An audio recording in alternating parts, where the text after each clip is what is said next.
gostaria de começar falando um pouco da sua família, né, da sua origem e da educação antes ainda de ir para a faculdade. Você nasceu em Potirendaba, é isso? Nasci em Potirendaba, que é uma cidade pequena do interior de São Paulo. Noroeste, né?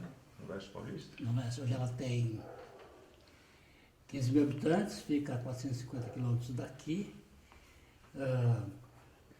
Tem uma cidade muito grande perto, que é São José do Rio Preto, que é uma cidade importante da região. Vivi lá até os 18 anos, mas frequentei a cidade sempre porque meu pai e minha mãe continuaram residindo lá, até o ano passado, quando eles vieram a falecer.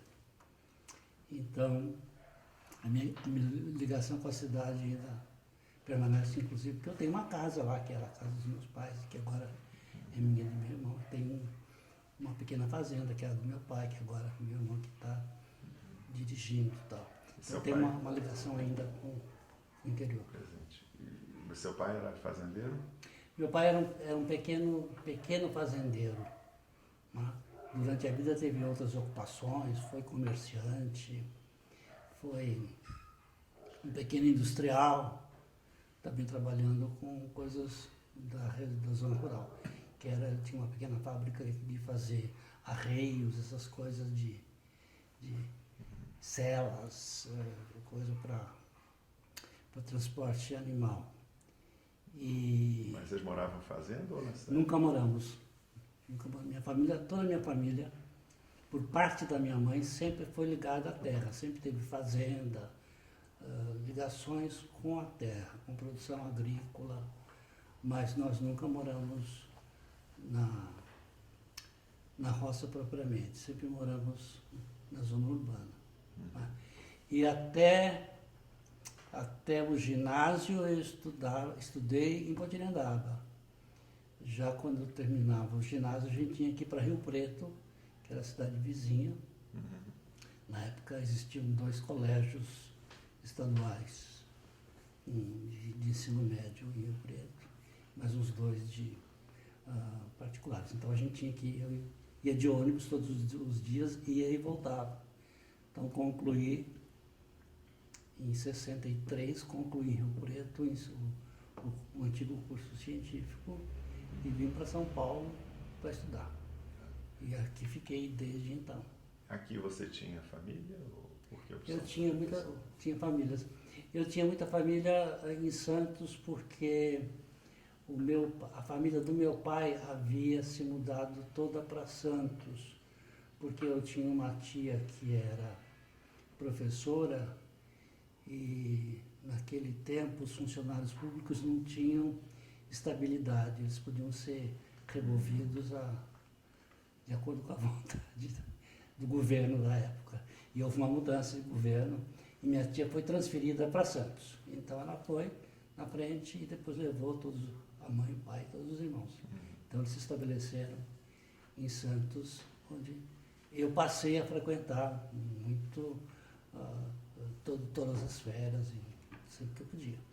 Mas a família da minha mãe continua até hoje todinha em Potirendaba. A não ser um ou outro primo que se mudou, que fez faculdade, que foi viver em outro lugar. Você veio no início de 64? Eu vim no final de 64. Final de 64. É. Tá.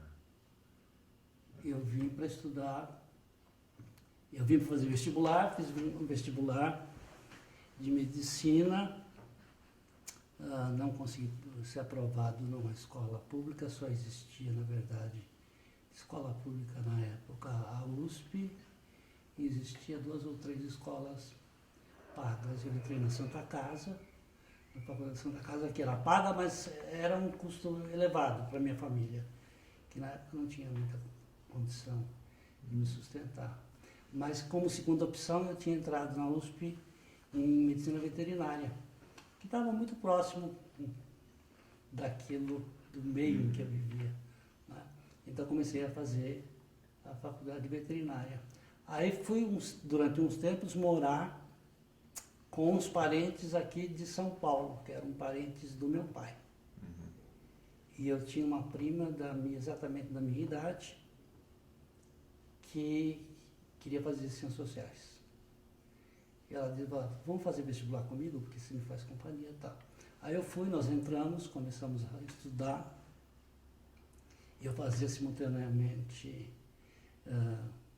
veterinária, né? E fui tocando as duas coisas até um certo momento em que eu abandonei a veterinária e fiquei nas ciências sociais. Mas você se interessou por ciências sociais? Por quê? Foi por acaso, para fazer companhia para minha prima, né, na casa de quem eu morava. A minha prima se formou comigo, depois fez uma carreira. Qual era o nome dela? Marina Ruiz Matos. Ela faleceu ano passado. Era professora trabalhava com Sociologia da Saúde na Unifesp. Mas você estava satisfeito com o curso de veterinária? Estava. Gostava muito. Eu tranquei o curso lá pelo 4º, 5º ano com a intenção de voltar e concluir. Mas acontece que nesse período eu também trabalhava, dava aulas para ajudar na minha manutenção. E nos últimos anos do curso de Ciências Sociais, eu comecei a participar de um projeto com o pessoal da Faculdade de Saúde Pública. Esse pessoal veio a ser aposentado com a I5. Quer dizer, a líder da pesquisa era Elza Bercó, mas também participavam outros professores, como Paulo Singer, que era economista, que foi aposentado também pelo AI5, e que depois foram fundar o SEBRAP. Mas antes disso, a graduação de Ciências Sociais não foi na USP? Foi? Não, eu fiz a graduação na Fundação Santo André, que era uma escola recém-fundada, que tinha como objetivo tratar a questão industrial. Esse era o objeto pretendido. Então, a minha formação tinha muita ênfase em Sociologia do Desenvolvimento, que na época era a sociologia praticamente hegemônica, Sociologia do Desenvolvimento, Sociologia das Relações Industriais, Sociologia do Planejamento, tá? Muita matemática, muita estatística e muito processamento de dados. Agora, e o clima político? Você pega, por exemplo, as greves operárias no meio do curso, né? Não, mas eu tinha também a parte de ciência política que cuidava das instituições propriamente. E nessa época, como a faculdade tinha um projeto novo, que depois não foi para frente, os professores, basicamente, eram todos os jovens professores da USP. Gente que estava fazendo mestrado, fazendo doutorado, gente que estava em começo de carreira, mas que não tinha ainda um contrato, digamos, com a USP de tempo integral, porque naquela época a coisa era um pouco diferente, né? Você começava como auxiliar de ensino, com um contrato de 6 horas semanais, depois passava para um contrato de 24, depois para um contrato de 40 e depois dedicação exclusiva. Então, alguns docentes que não tinham ainda uma dedicação integral, eles podiam ter outros empregos, e alguns foram trabalhar nesse curso que eu fiz, né? E foi lá que eu me formei. Mas assim que eu terminei o curso, eu fui chamado para ter outras atividades. Então, eu fazia parte desse grupo de pesquisa, do qual alguns professores foram fundar o SEBRAP. Aí eu fui junto com eles. Então, eu tinha já mais um compromisso de trabalho. Também fui trabalhar na cadeira fui para a PUC de São Paulo trabalhar na cadeira de estatística, levado pelo meu professor de estatística da Fundação. Então eu comecei a ter tanto compromisso, que não consegui. E para ser professor, eu tinha obrigatoriamente que estar na pós-graduação. Então eu fui da primeira turma de mestrado no regime novo da USP, que começa em 71, né? Com a reforma da universidade. Agora, se eu te perguntar ainda durante a graduação, né, esse período que você fez Ciências Sociais, de 67 a 70, o clima político estava bastante, claro, né, claro. enfim, crescendo de repressão até o AI-5, no final, né, de 68. Teve em 68 as greves operárias, né, em Osasco, lá em Minas. Você participava? A gente participava ativamente. Tivemos até um problema sério porque numa das preparações da greve a gente participava fazendo panfletagem nos bairros, esse tipo de reunião, discussão, coisa e tal. Nós éramos um grupo de 5 que estávamos numa atividade e o nosso grupo depois se dispersou em um determinado momento e 3 meninas que participavam do grupo foram presas e foram condenadas. 2 delas conseguiram fugir antes do julgamento, fugiram para a Argentina e de lá foram para Israel. Mas uma das meninas, eram 4 na verdade, uma delas era menor de idade, tinha 18 anos, tinha 17 anos e pouco, não pode ser processada, mas uma outra foi processada e ela já tinha um trabalho integral no SEBRAP que estava se formando. O meu trabalho no SEBRAP era parcial. Quando a Rosalba foi presa e condenada, então o SEBRAP me chamou e disse: agora você tem que assumir também o trabalho da Rosalba, porque a gente mexia com números, estatística, computador, coisa e tal. Então, aí eu aumento minhas horas de trabalho no SEBRAP. E a faculdade vai ficando um pouco de longe, quer dizer, eu vou fazendo as disciplinas na medida em que eu posso. Você era o estagiário? Eu era estagiário. Mas isso foi no final de 70. 71 eu me formo nesse ano e aí eu já sou contratado como pesquisador júnior. E você faz um curso de especialização, demografia? Faço porque o meu projeto, esse projeto em que eu trabalhava, no qual eu trabalhava, era um projeto que pretendia mensurar as diferentes condições étnicas, geográficas, biológicas e etc. e tal, sociais e econômicas, que podia interferir no crescimento e desenvolvimento físico das pessoas. Quer dizer, naquela época nós tínhamos um problema sério no país, que hoje parece que se inverteu, que era o problema da desnutrição. Né? Então a ideia era ver onde é que a desnutrição incidia mais, em que classe, que diferentes classes sociais, em que diferentes origens e assim por diante. Então, esse era o projeto. Isso era a Geografia da Fome, do José de Castro, ou não tinha essa? Não, a gente leu o projeto, evidentemente, né? Mas era um projeto mais do qual participou muita gente. O José de Souza Martins participou fazendo o questionário socioeconômico, porque foram medidas pesadas, mais de 12 mil pessoas entre crianças e adolescentes. Né? Você tinha expertise estatística, era isso que te inseria no projeto? Durante esse projeto, durante a coleta do material, que demorou 1 ano e meio, eu trabalhava comecei como entrevistador e depois fui promovido a coordenador e passei no final a ser coordenador do trabalho de campo. Isso o do CEDIP foi integrado no SEBRAP? Isso era o CEDIP, isso exatamente, isso começou com o CEDIP. Só que com a aposentadoria dos... O CEDIP era ligado a quê? Centro de Dinâmica Populacional. Centro de Estudos de Dinâmica Populacional. Ele era ligado à antiga Faculdade de Higiene, que depois da reforma universitária e a reforma da USP, se transformou na Faculdade de Saúde Pública. Né?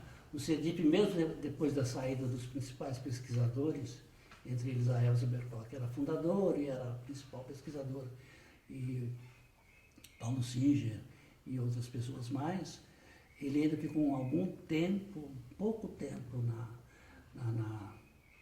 na saúde pública, tocado por alguns jovens sociólogos e antropólogos, entre os quais me lembro da Neide Patarra, me lembro da Maristela Ferreira Levi. Depois, a saúde pública se desinteressou do CEDIP e o CEDIP se mudou para a FAU, para a Faculdade de Arquitetura e Urbanismo, onde algumas dessas pessoas vieram fazer a carreira até a aposentadoria, mas com o tempo o CEDIP desapareceu. Os que estavam no CEDIP, que eram fundadores e que foram aposentados, se juntaram com outros professores, sobretudo do departamento de ciências, do velho departamento de ciências sociais da USP, mas alguns que vieram do Rio e de Minas, né? Do Rio veio o Carlos Estevam, o Livro Langonier, de Minas veio a Andréa Loyola, tal. Esse pessoal se juntou e fundou o SEBRAP. Né? O SEBRAP, o que fez? Como ele começa com 2 projetos que estavam em curso antes, que era esse projeto do desenvolvimento, do crescimento e desenvolvimento, né, de brasileiros, que foi o primeiro projeto que estabeleceu o padrão de crescimento dos brasileiros, né, e que deu origem a muitas pesquisas, porque era possível depois comparar com os Estados Unidos, com países, com Cuba, com Rússia, com Inglaterra, com Itália. Aí realmente era a parte boa do projeto, né? E esse era um projeto que era do CEDIP. E tinha um outro projeto que estava em negociação, né? Que devia ser feito no âmbito da USP, mas que acabou não dando certo, e que depois foi montado como o primeiro projeto financiado pela Fundação Forte, a partir do qual o SEBRAP ganhou corpo, que foi o projeto sobre desenvolvimento e emprego no Brasil, que estudou basicamente, fez uma grande pesquisa de campo em Salvador, na Bahia, mas que se baseava em dados secundários no Brasil inteiro. Então, desse projeto, é um projeto realmente multidisciplinar, porque todo mundo participava dele, né? Por exemplo, o Fernando Henrique, a Elza, que era a estatística, o Procópio Ferreira de Camargo, o Juarez Rubens Brandão Lopes, todo esse pessoal, e também o Paulo Singer. Havia um jovem economista que morreu depois do coração, Pedro Calil Pades, que na época estava fazendo um doutorado na França, que também participava desse projeto. Quer dizer, todo mundo que estava... O Leôncio ajudava um pouco, o Leôncio Martins Rodrigues, o Bolívar, enfim, todo mundo que estava no SEBRAP tinha um pé. Inclusive, esse projeto rendeu várias dissertações e teses ao longo dos anos. Por exemplo, o meu doutorado saiu desse projeto.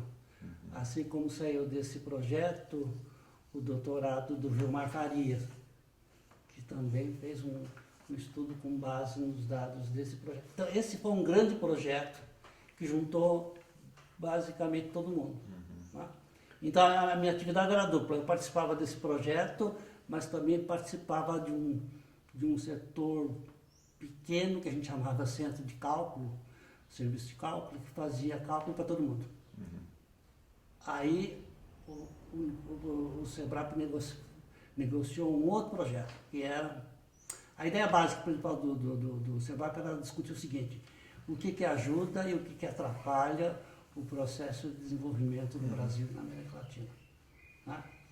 Entre esse ajuda e atrapalha, se pensou na religião. Né? Quer dizer, a religião era no Brasil um entrave para o desenvolvimento econômico, político, social, cultural, tal. Daí nasce um outro projeto dirigido pelo Cândido Procópio Ferreira de Camargo, e eu vou trabalhar meio período nesse projeto. Isso tudo no começo dos 70, né? Porque o Cândido Procópio era o líder do projeto.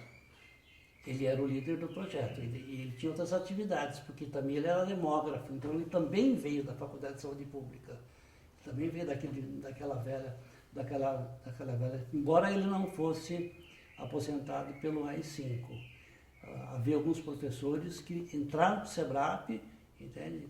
Não porque tivessem perdido o posto na universidade, mas porque faziam parte desse grupo que era um grupo de intelectuais que tinham já uma prática de interlocução. Mas o teu interesse em sociologia da religião nasceu aí, nesse projeto? Nasceu aí. Vinha antes ou foi depois? Né? Nasceu aí.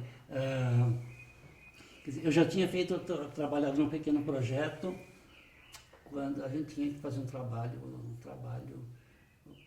prático, uma disciplina.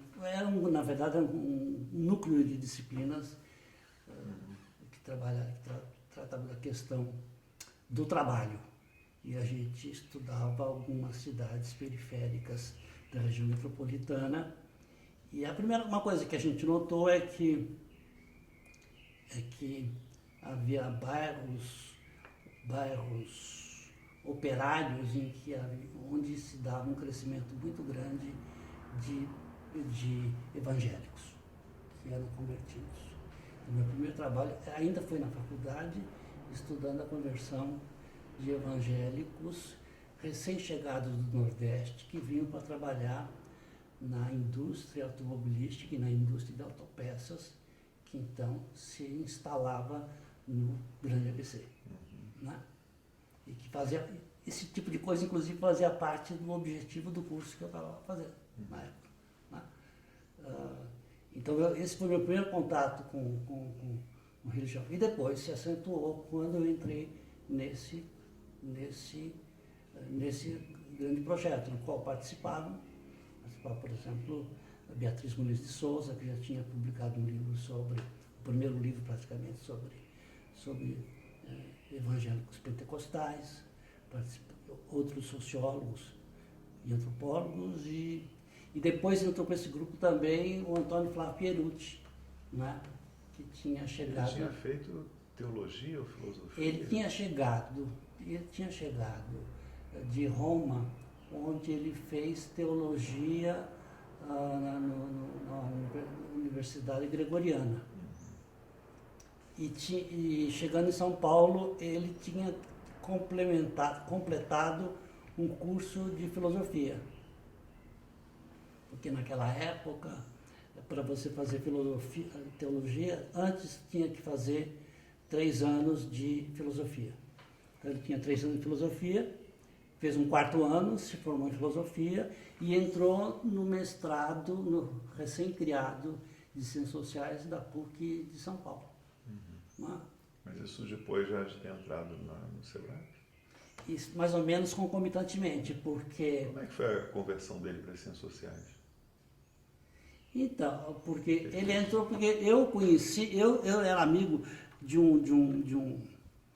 um funcionário da editora Brasiliense, né? O Cláudio Trevisan, que infelizmente já faleceu muito jovem. E era aniversário do Cláudio, e eu fui no aniversário. Lá eu conheci o Flávio, que era amigo de um irmão do Cláudio. E ele conversa vem, ele disse, eu estou procurando emprego. Eu falei, mas o que você quer fazer na vida? Qualquer coisa, eu preciso arranjar emprego, minha formação é em ciências humanas, mas eu não estou pensando em dar aula, estou querendo alguma coisa mais prática, tal.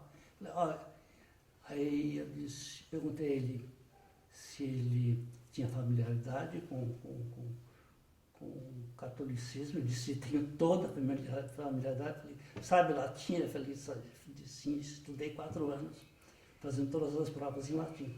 Era alguém que o Procópio estava procurando para fazer parte desse projeto. Eu falei para ele, então você vai lá no SEBRAP e fale com o professor Procópio, porque ele está procurando alguém que tenha esse perfil. Né? Então, aí ele foi e já acertou tudo. Acertou isso, acertou a história de ir para a PUC, porque havia uma relação forte entre o programa de pós-graduação da PUC e o SEBRAP, porque a Carmen Junqueira, que foi a criadora do programa, ela não era do SEBRAP, porque ela teve que integrar na PUC, mas ela era muito ligada à Procopio, muito ligada a Fernando Henrique, muito ligada a todo esse grupo do SEBRAP. Então havia uma relação forte. Inclusive, muitas pessoas do SEBRAP voltaram a dar aula, né, pessoas que tinham sido aposentadas ou não, voltaram a dar aula no programa da PUC, né, entre os quais o próprio Bolívar, que tinha sido aposentado, vai para a PUC. Depois eu também fui para a PUC e outras pessoas também, Florestan, Ottaviani, todo mundo começa. Né? Então havia essa relação de origem, praticamente. Agora, no projeto desse de religião, a tua inserção era como? Você era o calculista estatístico ou não? Você já pegou Nesse eu não era uma religião? Não.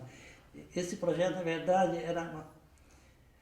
era um projeto de estudo bibliográfico. Nós tínhamos duas fontes, três fontes, na verdade. Uma fonte, as fontes principais eram fontes bibliográficas. A produção era pequena ainda naquele tempo, é fácil imaginar, né? Porque a pós-graduação, tal como existe hoje, ela começa ali, em 71. Começou um pouco antes no Rio e em Pernambuco, na nossa área, mas com 2 programas. Quer dizer, é a partir de 71 que a coisa começa a se desenvolver com a produção de teses e a criação de revistas e tal. Então a produção, na verdade, era uma produção pequena, além da produção internacional. Então uma coisa era fazer um balanço de toda a literatura sobre as diferentes religiões. Havia já um crescimento forte, né, dos evangélicos, também já havia uma presença grande da Umbanda. Né? Não estou lembrando de que ano que é o artigo lá, como é? Das respostas à aflição. Do Peter Fry. Isso. É desse período, do começo de 70, quando ele vai dar um curso no Pará, na Universidade do Pará, em Belém, e lá ele escreve. É um fenômeno que eu me lembro do artigo que eu li há muito tempo, fenômenos razoavelmente novos para as ciências sociais, né? Para você ter uma ideia, nesse tempo não existia nem se falava em teologia da libertação. Quer dizer, se falava numa igreja engajada, numa igreja progressista, mas não havia ainda uma definição tão clara, né, em termos doutrinários por parte da igreja. O livro da Ivone Magui, acho que é 75 que sai a Guerra de Orixás. A Guerra de Orixás, Quer dizer, início dos anos 70 ainda era um terreno a ser explorado quando você estava envolvido. Sim, a coisa estava começando. Então existia isso. Outra coisa, o Procopio queria muito saber como é que a modernização da igreja, como é que ela se dava em termos de mensagem. Quer dizer, como é que o processo de secularização mudava, né, a orientação que a Igreja Católica fornecia aos seus fiéis. Né? E ele queria saber também qual era a imagem que a sociedade culta tinha das eventuais mudanças da igreja. Então, para isso, nós escolhemos 2 fontes, depois de fazer muita pesquisa. Uma fonte era estudar os editoriais do jornal Estado de São Paulo, que era muito interessado em religião, e pelo menos uma vez por semana saía um editorial falando da igreja. Tá? Isso era uma segunda fonte. E a outra fonte era estudar uma coisa mais ligada à orientação da diária, doméstica, domiciliar, familiar, coisa e tal. E nós escolhemos, como a gente queria ver isso no tempo, nós escolhemos fazer um estudo da família cristã, que era uma família editada até hoje pelas Irmãs Paulinas, e que é uma revista que procura orientar o que as pessoas podem fazer ou não podem, devem, não devem. Isso deu origem a minha dissertação de mestrado é sobre isso.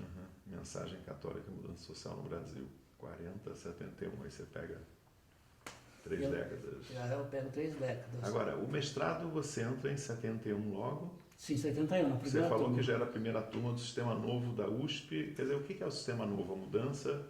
Olha, Consistiu em quê? até 70, até 68, 69,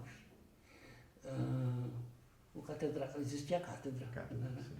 O catedrático escolhia os seus assistentes, os contratava e os demitia a bel prazer. Né? A não ser, podia demitir os livre-docentes, que eram aqueles que prestavam concurso de cátedra, foram aprovados, mas não tiveram o cargo porque não passaram em primeiro lugar. Então ficaram no segundo. Para não ficar submetido ao poder do catedrático, que poderia até ser demitido, eles ganharam o título de livre-docentes. Né? E um cargo definitivo, quer dizer, eles também ganhavam um contrato Estabilidade. de estabilidade. Né? Com a reforma, quer dizer, primeiro a cátedra foi dissolvida, a contratação passou a ser feita por concurso, primeiro por um concurso informal e depois por um concurso que era ratificado por um concurso formalizado. Mas a pós-graduação, na verdade, quem fazia era quem o catedrático achava que tinha futuro na carreira, alguém que tinha talento, que tinha predisposição. Né? E o que consistia, na verdade? Você era escolhido para fazer primeiro um mestrado. Não tinha disciplina, não tinha nada disso, você simplesmente ia fazer um trabalho. Né? Alguns desses trabalhos se tornaram até clássicos, né, em suas áreas. Né? Por exemplo, o trabalho da Gioconda Mussolini, né, sobre os índios lá do litoral norte, né? O trabalho de mestrado do Martins, de Souza Martins, sobre o Conde Matarazzo, a instalação da indústria reunida Francisco Matarazzo.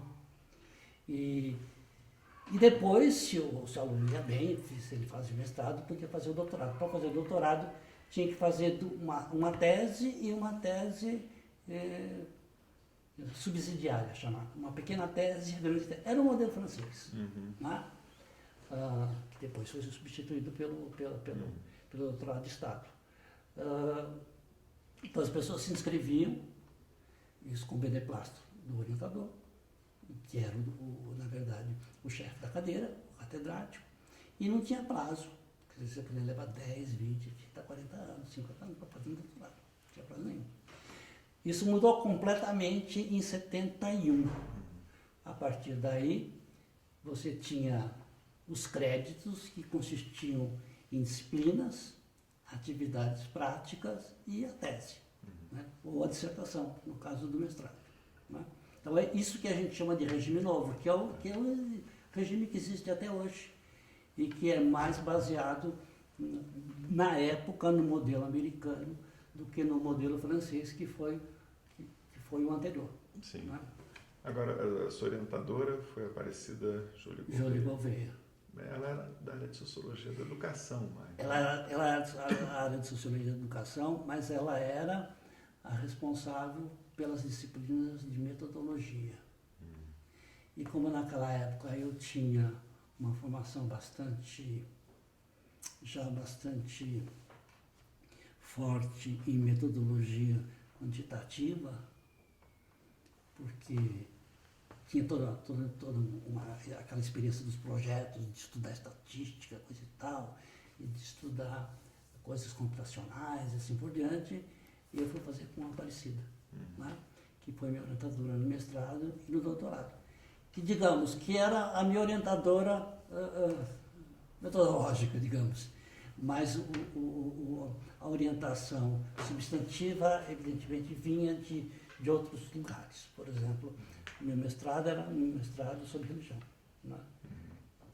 Mas o Cândido Procópio continuava uma pessoa influente nesse momento? Sim. No mestrado? Sim, sim. Porque você fazia o mestrado, trabalhava no SEBRAP como pesquisador, dava aula na PUC, Sim. Estudou ao mesmo tempo, né? Sim, também dava aula em Santo André Santo André. e também dava aula no curso objetivo. Né? E todo ano, todo semestre ia lá na USP fazer trancar minha matrícula no curso de, de Veterinário. de veterinária. Meu pai sempre muito ansioso para que eu terminasse o curso de veterinária, porque o pessoal do interior ninguém tinha a menor ideia de para que servia fazer ciências sociais. Né? Então, ele ia ficar contente quando eu realmente terminasse o curso de veterinária, coisa que infelizmente ou felizmente nunca terminei. Mas aí eu faço mestrado nessa área, tendo Aparecida, evidentemente, como minha orientadora, pro forma, e uma orientadora brava, que me mantinha na linha. E depois eu faço doutorado naquele outro projeto, que era o projeto de desenvolvimento de emprego e desemprego, que eu faço uma tese que é publicada com o nome de Trabalhador por Conta Própria sobre o Capital. Mas um pouquinho antes ainda de entrar no doutorado, tem um livro do Cândido Procópio, né, Católicos Protestantes e Espíritas, de 73. Aí você... Que é um dos subprodutos da pesquisa de religião. Sim, mas a tua parte é sobre os kardecistas Então, e umbandistas, né? Sim, é que para escrever você estudava para fazer esse relatório, católicos. para fazer esse relatório que virou o livro, a gente teve que fazer uma divisão de trabalho. Né? Então, alguns foram escrever a parte de católicos, outros, a Beatriz ficou com a parte dos protestantes, e eu fiquei com a parte dos afro-brasileiros. E espíritas também? E espíritas também. Que na época, do ponto de vista da teoria do Procópio, de que havia um gradiente, né? Em que, isso funciona até hoje, de que um centro espírita ou um terreiro de Umbanda, ele pode ser mais kardecista, mais próximo do kardecismo ou mais distante. Pode ter mais influência africana, digamos, afro-brasileira, baiana, do que de um centro espírita. Então, por causa disso, espiritismo e Umbanda eram tratados juntos. Agora, você tinha... Qual era a tua formação religiosa da tua família? Você tinha? A minha família era católica, porque no interior todo mundo era católico. Havia duas outras igrejas, uma igreja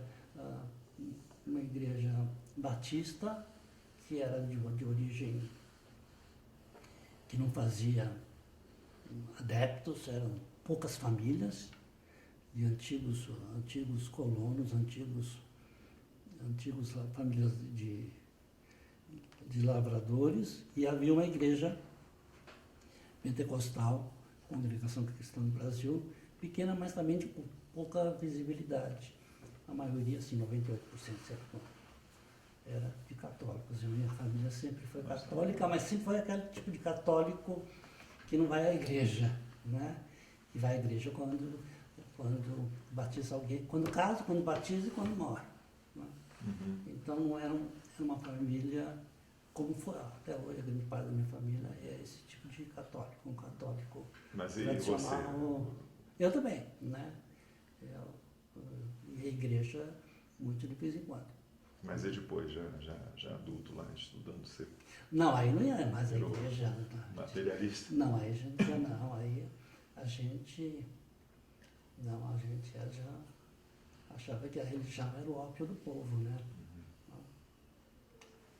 Mas na época o Procópio ele tinha uma ideia muito interessante, porque ele achava que a religião tinha suas vantagens, né? Então nessa época em que surgiu aquilo que ele chamou de catolicismo internalizado, era uma religião muito atuante em certos setores populares da sociedade, sobretudo no Nordeste, né?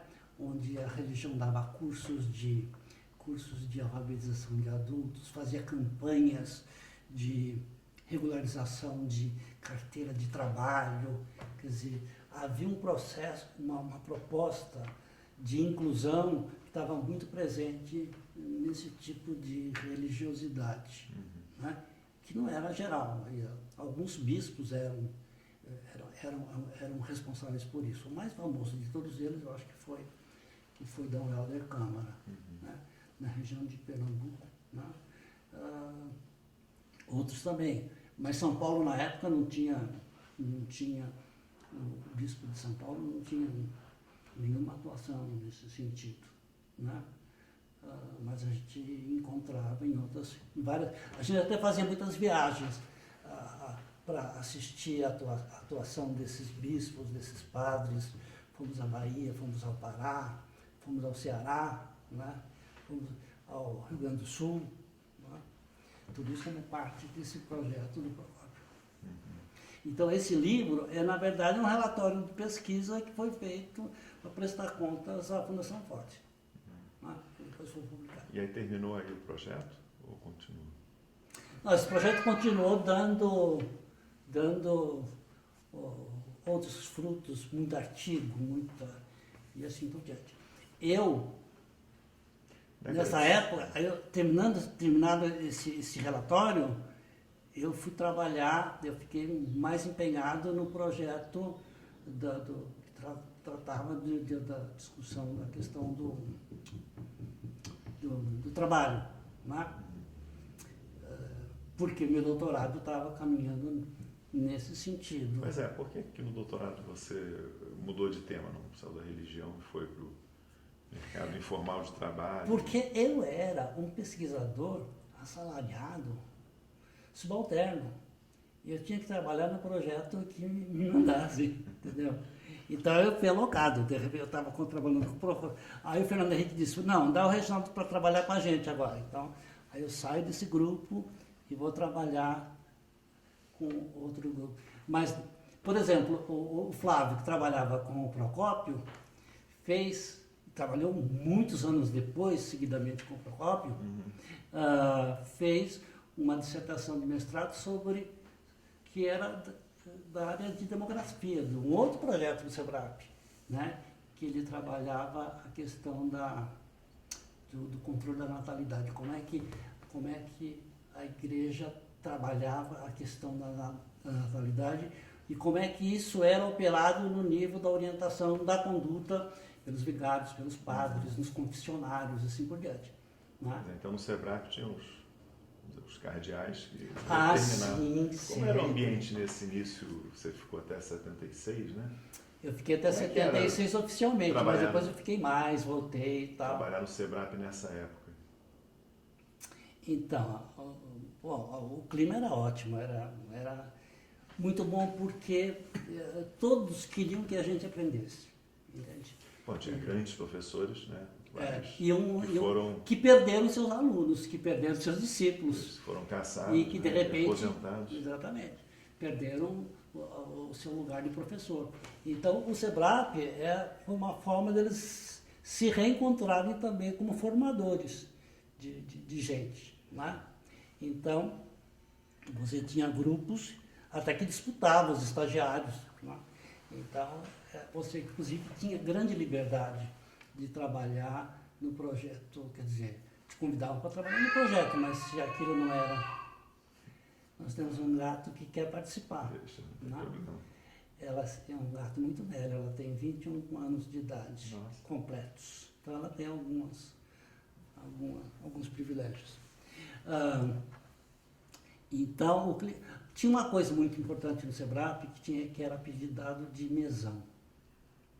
Uma vez por semana, acho que, se eu não me engano, quinta-feira à tarde, né, o staff inteiro se reunia, todos, desde o presidente do SEBRAP. Né. Sempre se revezavam, ou era o Procópio ou era o Fernando Henrique, eles ficavam mais ou menos se revezando. E desde o presidente até o estagiário que entrou, todo mundo era obrigado a participar. Cabia no mesão ou não? Ficava não, a mesa era muito maior que essa, mas a sala era bastante grande, então tinha a primeira fila dos cardeais e depois várias filas de cadeira. Né? Sempre era apresentado um paper que era lido antes da reunião, obrigatório, pelo menos uma semana antes. Esse paper era a discussão de um texto. Era sempre a discussão de um trabalho escrito, né? Que foi da origem às primeiras publicações do SEBRAP. Quer dizer, os primeiros cadernos, antes de se criar a revista, Antes do Jesus. houve os cadernos. Caderno Sebrae. E os cadernos, eles eram formados por alguns textos juntados desses seminários, né? E aí, no mesão, os cardeais pegavam muito pesado, né? Então, a gente tinha muito medo, porque quando chegava a vez da gente apresentar, a gente tinha que estar muito Você lembra quando preparado. apresentou? Hã? Você lembra quando apresentou algum teu? Ah, muitas vezes, né? Muitas vezes a gente... Porque o que a gente apresentava? A gente apresentava resultados escritos do andamento da pesquisa na qual você trabalhava, né? Tinha gente que tinha pesquisa própria, que era o eu sozinho. É o caso, por exemplo, do Janotti, né? O Janotti tinha o projeto dele, então ele apresentava alguma coisa referente ao projeto dele, né? Depois chega, não na primeira turma, mas depois, porque também o CEPAL vai mudando um pouco, aí chega Chico de Oliveira, né? Que vai trabalhar integrado com a gente, tal, mas também tem uma certa posição que lhe permite ter seus projetos individuais, né? Daí ele faz os seus textos mais importantes, que são apresentados no mesão, né? Os textos do Janotti também, que depois viraram livros, também foram apresentados no mesão. E, além disso, existia o convite a pessoas de fora do SEBRAP, né? Me lembro, por exemplo, de quem no Rio de Janeiro apresentando o projeto? No mesão. Da Alicinha. Me lembro quando ela apresentou o resultado da pesquisa dela. Também... mais gente que agora não me escapa. Mas alguém deve ter contado para você ao longo desse projeto que esteve apresentando alguma coisa no SEBRAP. Vinha gente da Bahia, vinha gente do Rio Grande do Sul, quer dizer, era um centro de interlocução que falava muito pouco com a USP. Quer dizer, havia uma certa separação, uma coisa do SEBRAP, outra coisa era o departamento, na época, era o departamento de sociologia que reunia as três. Com o tempo, depois houve uma aproximação, por exemplo, depois de um certo tempo, entraram para o SEBRAP também o Francisco Verfort, que era da USP, não era SEBRAP, né? E outros, o Leôncio Martins participou algumas vezes, né? Com apresentação de trabalho, com participação de projeto, que ele não era do SEBRAP, ele era da USP. Mas havia um certo mal-estar, sobretudo porque o predomínio básico, né, teórico desse período era o marxismo, né? Então, havia uma certa incompatibilidade entre o marxismo que era, digamos, digerido no SEBRAP e aquele que era apresentado na USP, onde prevalecia uma ligação mais forte com o marxismo estruturalista francês. Então você tinha, por exemplo, um marxista famoso da USP na época, que era o Luiz Pereira, que nunca botou o pé no SEBRAP, né? E o marxismo no SEBRAP era comparado com o da USP? Do SEBRAP? Era um marxismo muito voltado para a realidade social latino-americana, querendo, digamos, encontrar também soluções, quer dizer, encontrar saídas, né? Então, e você também tinha uma grande tolerância, porque o Procópio, por exemplo, nunca foi marxista, ele era weberiano, né? Esse estudo de religião tinha uma, vamos dizer, sim, outra pessoa que tinha uma grande... tinha uma formação pesada em Weber, era o Juarez Brandão Lopes, que também trabalhava com um grupo, digamos assim, mais de tendência marxista, né? O Antônio Flávio Perucci também vai ter influência weberiana. Por exemplo, os jovens, nós que éramos mais jovens, a gente sempre tinha pé em 2, 3 canoas, entendeu? porque eu trabalhava nesse projeto, aqui você tinha que ler muito Weber, lá você tinha que ler Durkheim, lá você tinha que ler... E se lia muito Marx naquele tempo, né? Não só no SEBRAP, mas também na USP, porque era um paradigma praticamente dominante, com muitas variações, com muitas versões, com muitas correntes e tal. Mas a base ainda era Marx, né? E numa época em que a gente não podia ter esse tipo de literatura em casa, né? Eu me lembro que teve uma época em que todo mundo do SEBRAP foi preso pela Operação Bandeirante, pela UBAN, né? Foi quando a coisa ficou pior no Brasil, né? Logo depois da morte do Herzog e assim por diante. E o SEBRAP, a cada 2, 3 dias, 3 ou 4 pessoas eram presas. Ficaram presas 3, 4 dias, tal, eram liberados. Daí prendiam mais 3 ou 4, assim por diante. Prenderam todos assim, né? Em seguida.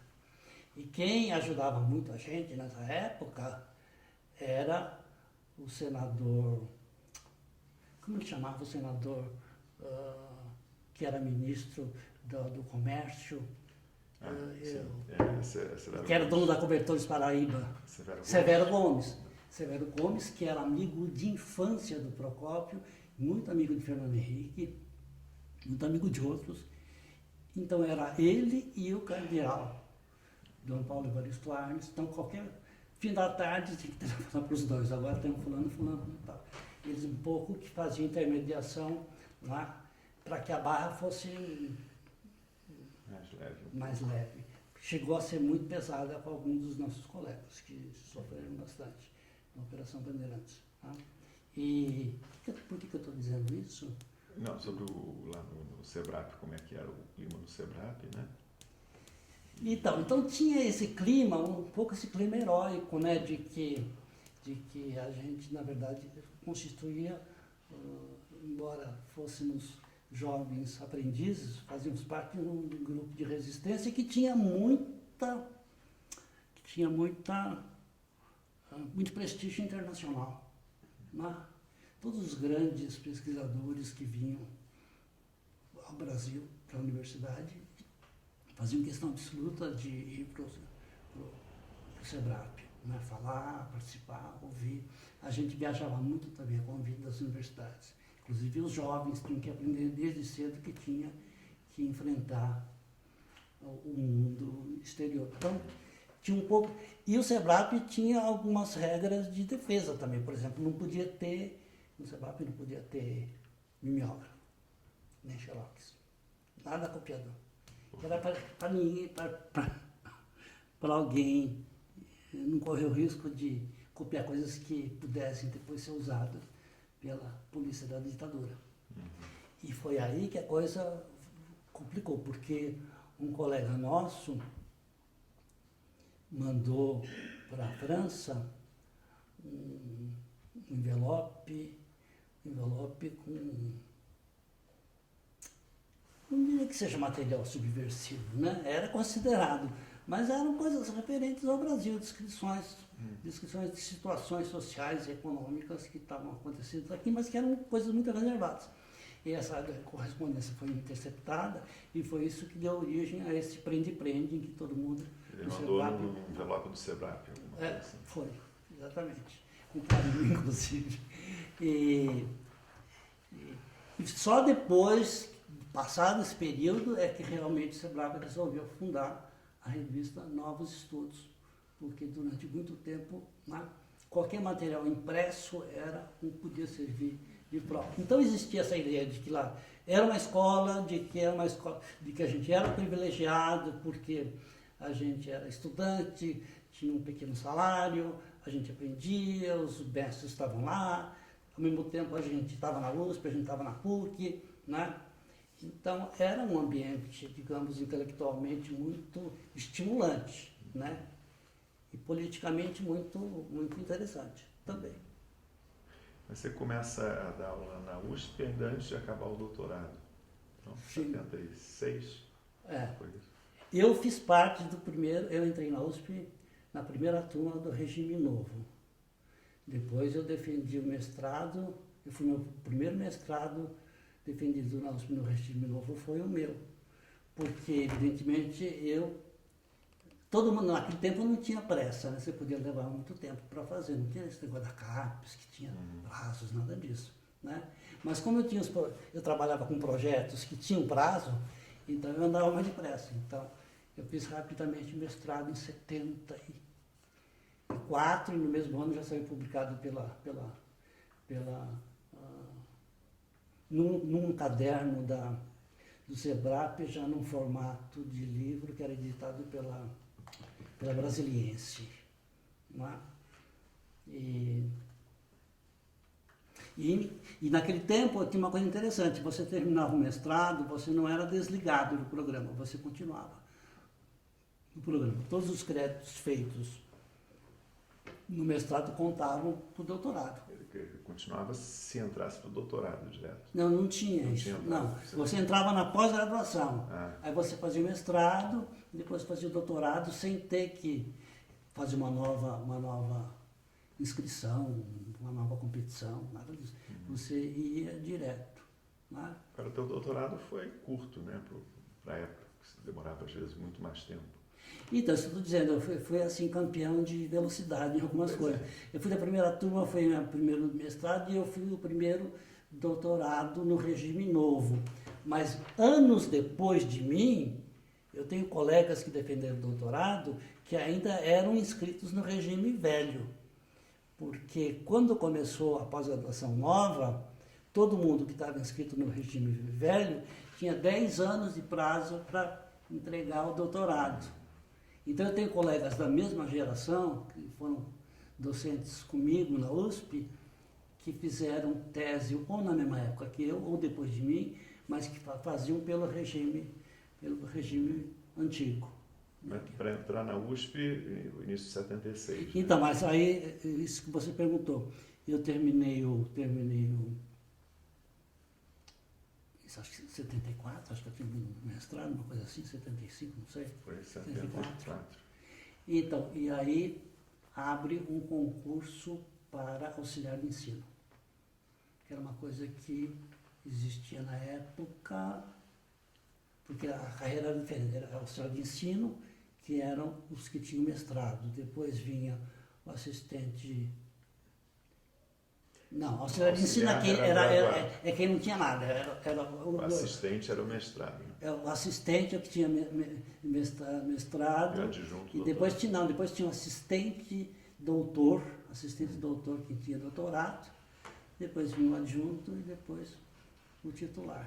Então houve um concurso com 2 vagas para professor,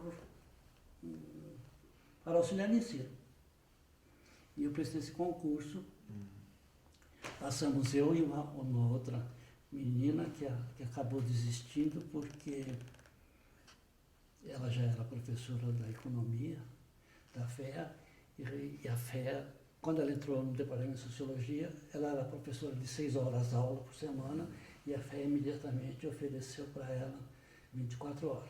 Que para mim foi ótimo, porque nossos contratos seriam de 6 horas, e como ela desistiu, e só havia 2 aprovados, eu pude assumir logo de cara um contrato de 24 horas por semana, que a gente chamava de turno completo. Né? Que me permitia continuar no SEBRAP e continuar na PUC, onde eu já trabalhava na pós-graduação, como uma espécie de assistente.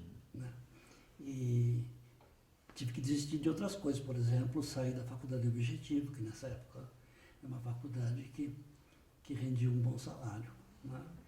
Então, depois é que eu entro. E uma vez entrando na USP, eu recebi minha primeira bolsa de pesquisa do CNPq. Foi muito bom para o SEBRAP, porque o projeto eu fazia no SEBRAP, mas o SEBRAP não tinha que me pagar mais, né? Porque eu agora trazia dinheiro para o SEBRAP, né? Porque o SEBRAP tinha muito isso, você pudesse encontrar outros meios de pagamento, né? Isso era bom por orçamento do SEBRAP. Então eu continuava no SEBRAP, mas como bolsista do CNPq. Eu sou o mais antigo bolsista do CNPq, com uma bolsa jamais interrompida. Nossa. De todas as áreas. Quer dizer, se existisse... Já é o que? Essa bolsa de produtividade? Não chamava assim, era chamava outro bolsa de pesquisa. Bolsa de pesquisa. PQ, né? Ficou... Depois, quando quiseram taxar essa bolsa, botar um imposto em cima dela, é que mudaram, dizendo que ela trabalha e que, portanto, devia ser. Aí foi que o CNPq botou isso como se fosse um prêmio, e para que não fosse, para que fosse diferente de trabalho, chamou de bolsa de produtividade em pesquisa, mas é a mesma bolsa. Então, eu tenho desde 70 e, sei lá, 4, 5, por aí. Logo que eu entrei logo que entrei na USP, eu já tinha, como eu tinha uma base universitária, eu podia concorrer a esse concurso. E você começa dando aula de quê na USP? Eu começo dando aula. A USP tinha o seguinte sistema: você tinha que dar uma matéria obrigatória num semestre, e no semestre seguinte você escolhia a matéria que você quisesse, mesmo aqueles que tinham só mestrado, né? Então, no semestre eu dava aula de métodos e técnicas de pesquisa, junto com a Aparecida, que era a minha orientadora, e junto com a Horaci Nogueira, que também era da cadeira de metodologia. A Aparecida dava aula de metodologia quantitativa e o Horaci dava aula de metodologia qualitativa. Mas você dava junto? Trabalhava com eles. E como era trabalhar com Era assim, por exemplo, o Horaci entrava, dava uma hora de aula expositiva, né? Depois essa turma era dividida em 3 ou 4, dependendo do tamanho da sala, era dividido, e cada assistente ia trabalhar. Então, trabalhávamos na parte qualitativa, por exemplo, trabalhávamos eu, o Douglas Teixeira Monteiro. Morreu muito novo, né? Muito novo, de acidente, né? De acidente a serviço da GAPES, né? Foi no Recife, atropelado, né? Ele tinha acabado de defender o doutorado dele com a tese clássica dele hoje, né? Sobre os errantes do novo século. E Heloísa Martins, que também é dessa geração, mais alguém, não me lembro. Então, eu trabalhava um semestre com esse grupo, né? Ou trabalhava com a Aparecida, porque a gente tinha que dar 8 horas de aula, né? E a USP tem regime diurno e noturno, então podia trabalhar na mesma disciplina 2 vezes. No semestre seguinte, eu podia propor a minha própria disciplina. E aí foi que eu comecei a ensinar Sociologia da Religião, que já se juntava com as coisas que eu fazia no SEBRAP. Quer dizer, mesmo fazendo doutorado lá sobre o mercado de trabalho informal e tal. Sim, desde Já... fazendo. Porque era uma forma também de ocupar lugar, né? Enfim, de mostrar alguma especialidade, enfim, né? E eu não tinha nada produzido, não tinha produzido nada ainda em Sociologia do Trabalho e Desenvolvimento. Tinha produzido a tese anterior, a dissertação anterior, que era sobre religião. Então, por isso que minha disciplina era mais sobre isso. E quem nessa época produzia que você conversava mais sobre o tema, ou você ficava muito sozinho? Qual o tema? Da religião. Bom, aí tinha o pessoal da PUC e o pessoal da USP, que eram os meus colegas, e os professores. Alba Zaluar já tinha defendido o mestrado? As Alba Zaluar é mais ou menos da minha turma, e ela veio algumas vezes ao SEBRAP. O Brandão, né? O Carlos Rodrigues Brandão. O Carlos Rodrigues, mas a gente tinha pouca interlocução com eles. A gente conversava mais com o pessoal da Marisaura, com o pessoal da Marisaura, que há muito tempo vinha fazendo um certo tipo de sociologia da religião, mais voltada depois tudo da religião meio rural, né? E religião... Bom, claro, tudo em decorrência da tese dela, que foi sobre messianismo, né? Mas também conversava com o pessoal da PUC, que tinha Maria Helena Concone, tinha Josilbete Consorte, que eram todos ex-orientandos do Procópio. Né? Então tinha uma certa rede, né? E também a gente conversava também com o pessoal de outros lugares, da Bahia, sobretudo, né? E até depois eu tive a Inayá, que está na sua pesquisa, ela vem para São Paulo e faz doutorado comigo. Logo alguns anos depois, mas a gente é mais ou menos da mesma geração. Né? Sim. E agora, queria perguntar sobre o Instituto Datafolha, né? Que começa... E você está Então, envolvido na criação, na coordenação? Começa assim. De repente você tinha um grande movimento sindical no ABC, né? E com o surgimento das lideranças, que depois vieram ser lideranças políticas, no caso do Lula, especialmente. Mas havia outros, né? O Lula, o Djalma, um monte de sindicalista, né? Muitos fizeram carreira. Né? E, inclusive, uma tia minha, que era da minha idade, né? Que militava em Santos, porque a família do meu pai se mudou para Santos, ela era diretora de escola e ela foi presidente da Associação dos Diretores das Escolas, e depois virou um sindicato. Né? Ela foi presidente e ela militou muito nessa atividade, de associação, né? Que fez com que depois ela entrasse para o PT, fosse escolhida para ser secretária de Educação em Santos, depois ela se elegeu deputada, foi a vereadora, foi a vereadora mais votada, aí ela foi presidente da Câmara de Santos, depois ela virou deputada estadual durante muitos mandatos, depois finalmente deputada federal e morreu faz um ano e pouco. Então a gente ia muito para Santo André para acompanhar os grandes comícios, as grandes concentrações, em que o Lula já era a grande estrela. E nesse período, é um período muito conturbado, porque você tem a igreja nessa história toda. Né? Você tem a igreja com as comunidades eclesiais de base. Tudo isso já é um outro capítulo, que não está lá no começo do SEBRAP, está na metade. Né? Tem as comunidades eclesiais de base. E você tem, digamos, a igreja dando uma espécie de guarida também ao movimento sindical, né, nesse período, inclusive o bispo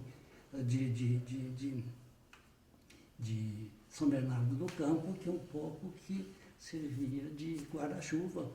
Depois ele se transformou num bispo muito reacionário, né, mas naquele período ele era um bispo da chamada linha progressista. Né? Mas você era ligado ao PT ou não?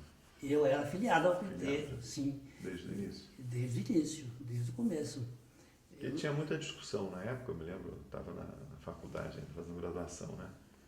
Se devia criar um partido ou se unir numa frente. Né? Então, por exemplo, o Partido Comunista, juntar com o PMDB, era frente. Era um partido, mas era uma frente mesmo, né? Porque. Embora o PT tivesse várias. Você tinha facções. Muitas facções, né? Inclusive eu tinha muitos amigos, muitos colegas que participavam de reuniões, né, das quais eu não participava, e vice-versa, que tinham. Né? O pessoal da Liberu, por exemplo, né? Eu tinha muitos amigos da Liberu, mas eu nunca participei. Então, aí chega 82, né? Chega 82 e Lula sai candidato, né? Sai candidato. 10% dos votos. Sem dinheiro, sem nenhum dinheiro, né? E nessa época eu já entendia muito de pesquisa, eu tinha feito muito curso de amostragem, com a Eunice Pinho, na Faculdade de Saúde Pública, já tinha dado muito curso pelo Brasil afora sobre amostragem, tinha escrito livros sobre amostragem. E eu participava, né, do comitê do Lula, que era ali na rua Conselheiro Carrão, que fica aqui na Bela Vista. Então, a gente tinha muita curiosidade, sabe, porque a gente desconfiava que as pesquisas que na época eram feitas na época era o Gallup, né, e outro que existe até hoje, instituto importante que existe até hoje, o IBOP, né, e acho que basicamente os dois. Mas a gente não confiava muito, né, porque eram pesquisas de partidos burgueses, aquelas coisas todas, né. Então eu surgi com a ideia de que a gente devia montar um grupo de pesquisa dentro do comitê, né? E tudo na base assim, de arrumar gente que trabalhasse voluntariamente, né? Mas como eu já tinha sido professor de muita gente, coisa e tal, nesse período, e conhecia todo mundo que trabalhava nas universidades, montamos uma rede, pegando, por exemplo, todas as faculdades da Unesp, porque em todo lugar tinha gente do PT, assim como tinha gente do MDB na época, né? Aí eu tinha que desenvolver, digamos, um projeto que fosse viável, né? Aí cheguei a um modelo de projeto. Isso na época eu sabia bastante matemática, então tinha muita fundamentação estatística, coisa que eu não sei mais, porque isso se apagou no meu passado. Então montamos um modelo e conseguimos articular uma rede, né, no estado inteiro de São Paulo. Fizemos a pesquisa e aí tinha que fazer a apresentação dos resultados, né? E os resultados foram muito mal recebidos, porque os resultados mostravam que nossos dados batiam com os dados dos outros institutos, enfim, que operavam no mercado, né? E o Lula ocupava o quarto lugar. Teve 10% dos votos, né? Quarto lugar. E aí você não pode imaginar o que foi essa reunião de apresentação. Algumas pessoas. O Lula achou que eu estava certo. O Lula disse, não, o companheiro está certo, nós temos que mudar, nós é que temos que mudar e não ficar pensando que a pesquisa está errada. Mas tinha outros companheiros que achavam que eu estava fazendo o jogo da direita. E como eu tinha essa ligação com o SEBRAP, e o Fernando Henrique era sim, estava no PMDB. Estava no PMDB, na época chamava MDB, acho que ainda já era PMDB, não me lembro mais. 82 já era PMDB. Já. Eu tinha sido candidato, né, senador. A gente achava que eu estava ali infiltrado, coisa e tal. Enfim, decidimos que não íamos fazer pesquisa, coisa nenhuma. Mas isso passava, está mencionando essa reunião, passava pela metodologia em si, que eu me lembro também, né? Tentando lembrar aqui na faculdade de ler textos do Bourdieu, se não me engano, opinião pública não existe, Michel Tiolan, criticava essa ideia de opinião pública, né? Sim. Era por aí ou era pelo resultado político?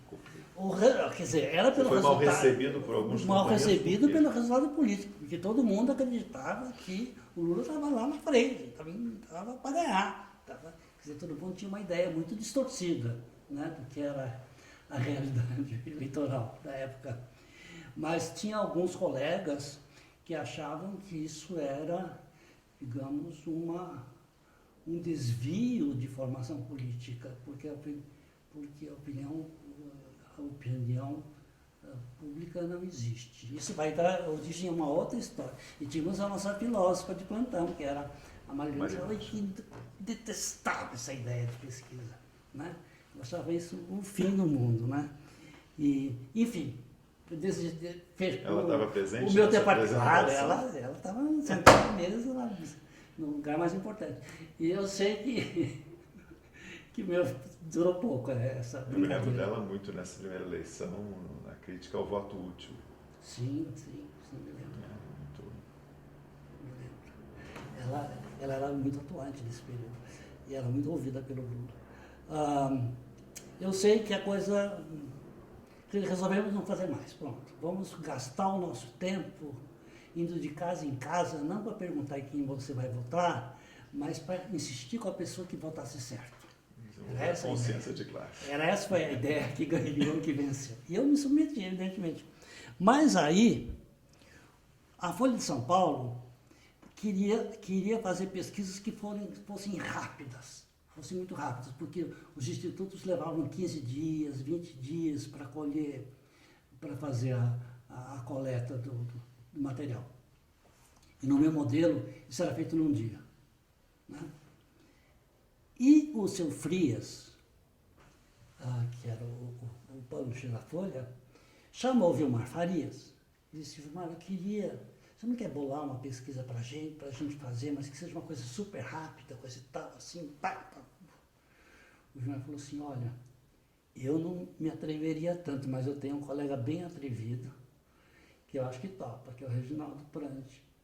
Fala para ele vir conversar comigo. Aí eu fui conversar com o seu Frias e a Folha lançou, logo 15 dias depois, a primeira pesquisa de opinião feita nesse modelo. Né?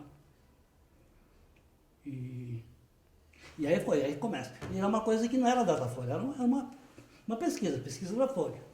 Né? E como ela não tinha uma base formal, quer dizer, tudo tinha que ser muito bem explicadinho. Então, sempre tinha um box enorme que eu escrevia, explicando toda a metodologia. E aí eu comecei a divulgar dois conceitos que nunca foram no Brasil divulgados, que é o conceito de margem de erro e de intervalo de confiança. Não é? E aí comprei uma puta briga com os institutos de pesquisa, que não queriam saber dessa história de flutuação amostral. Porque, como eles faziam pesquisa de mercado durante o resto do tempo, quer dizer, uma diferença de 2 pontos percentuais podia ser decisivo na implementação de uma política industrial qualquer, se faz aquele sabonete, não faz, entendeu? Agora, se eu venho dizer que esses 2 pode ser uma simples flutuação amostral e, portanto, resultado inconclusivo. Né? Mas aí os companheiros já tinham ficado chateados com você. Agora os aliados do capitalismo os pesquisadores ficaram muito também estavam chateados com você. Muita briga, tem muita polêmica no jornal. Eu escrevendo, respondendo a outras pessoas que escreviam, pesquisadores até famosos, que eram assessores desses institutos de pesquisa. No final, nós acabamos ganhando a parada, até hoje, quer dizer, infelizmente, esse maldito conceito de margem de erro entra e fica para sempre, mas fica de um jeito ruim, porque era 2 para cima, 2 para baixo, quer dizer, uma história muito simplificada demais. Mas entrou, né? De qualquer modo.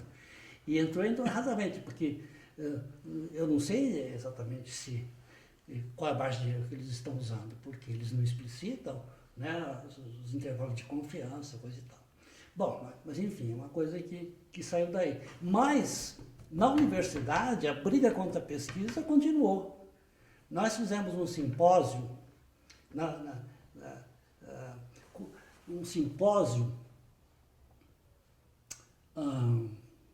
para comemorar, não me lembro quantos anos, da publicação do livro do professor Aziz Simão, que era chefe de departamento, que fez o primeiro livro sobre a classe operária, em que ele usava pesquisa por amostragem, em que se usou no Brasil pesquisa por amostragem. Então nós fizemos um simpósio para homenagear, em que várias pessoas que iam falar sobre metodologia, problemas, coisa tal. Mas quando eu abri a mesa, a Marilena levantou a mão. Quer dizer, o que ela foi fazer lá, eu não sei, porque era uma reunião da sociologia, mas ela era aberta a qualquer um. Ela foi e disse: eu quero já desde o início dizer que essa reunião está totalmente errada, equivocada, porque o livro do Aziz é um livro sobre classe. E vocês estão tratando aqui não da classe, mas da massa. Bom, claro que Isso daí levou a nossa reunião para outro rumo, né?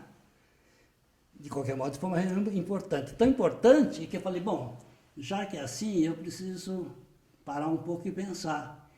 E fui para os Estados Unidos para me preparar para fazer uma tese de livre Mas aí docência. fez essa intervenção dela e continuou? Como foi? Não, aí desandou, porque aí começou aquilo que ia ser uma exposição, a plateia ia participar e ouvir, depois participar no final, isso se inverteu, porque todo mundo queria falar, entendeu?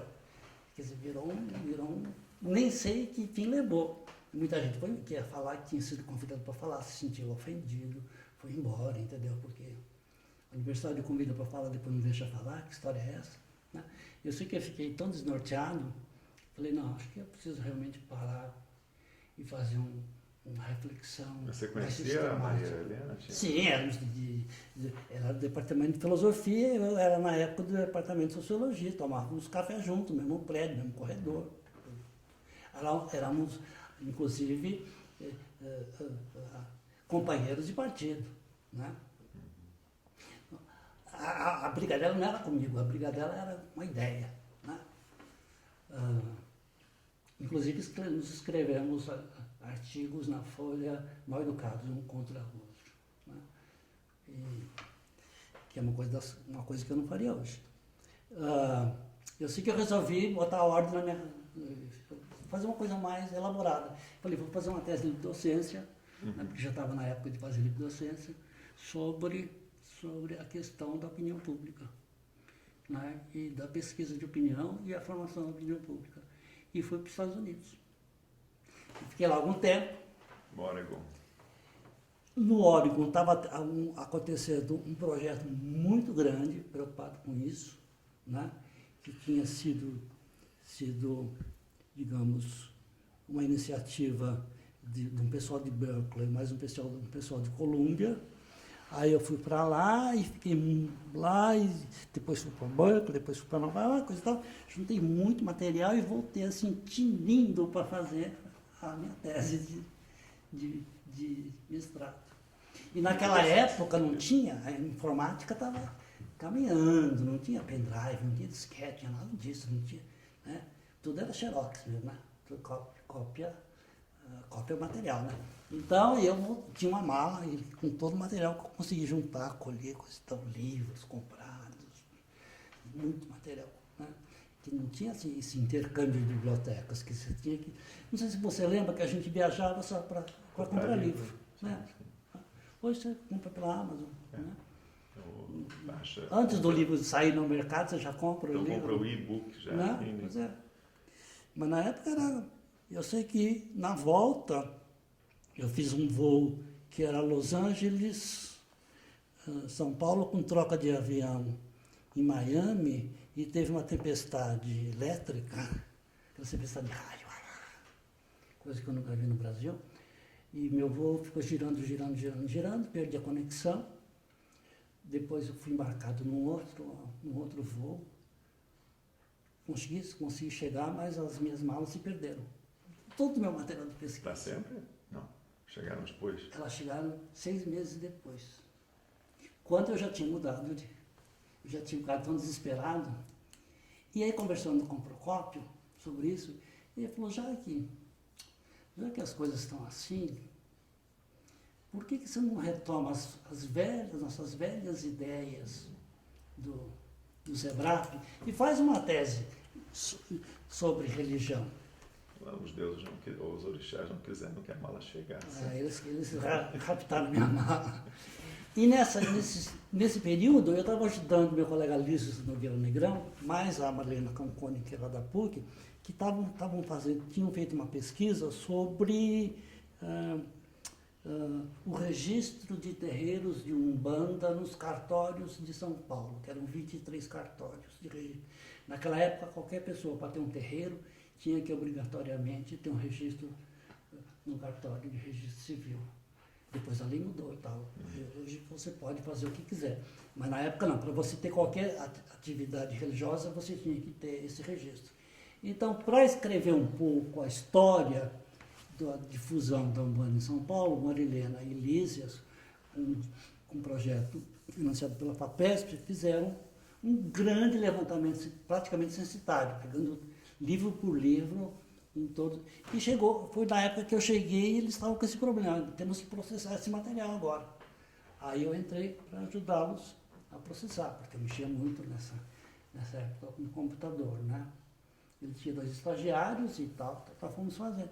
E assim que foram saindo os primeiros resultados, apareceu uma coisa muito estranha, que aqui tinha muito terreiro de candomblé, que a gente descobria que era de candomblé pelo nome e pelas entidades que eram louvadas no terreiro, porque eles praticamente fizeram um questionário e aplicavam esse questionário em cima do registro, que era muito detalhado. Né? E fazendo a série histórica por ano, a gente via que havia uma curva crescente, né, em termos relativos, de terreiros de candomblé, que crescia cada vez mais, declinando a curva dos terreiros de Umbanda, que contradizia toda a teoria que a gente conhecia, porque candomblé era uma coisa de descendente de escravo, uma coisa de locais onde você teve uma concentração de população negra. Quase uma sobrevivência. Era a questão da sobrevivência. E para nós, isso era assunto de antropólogo.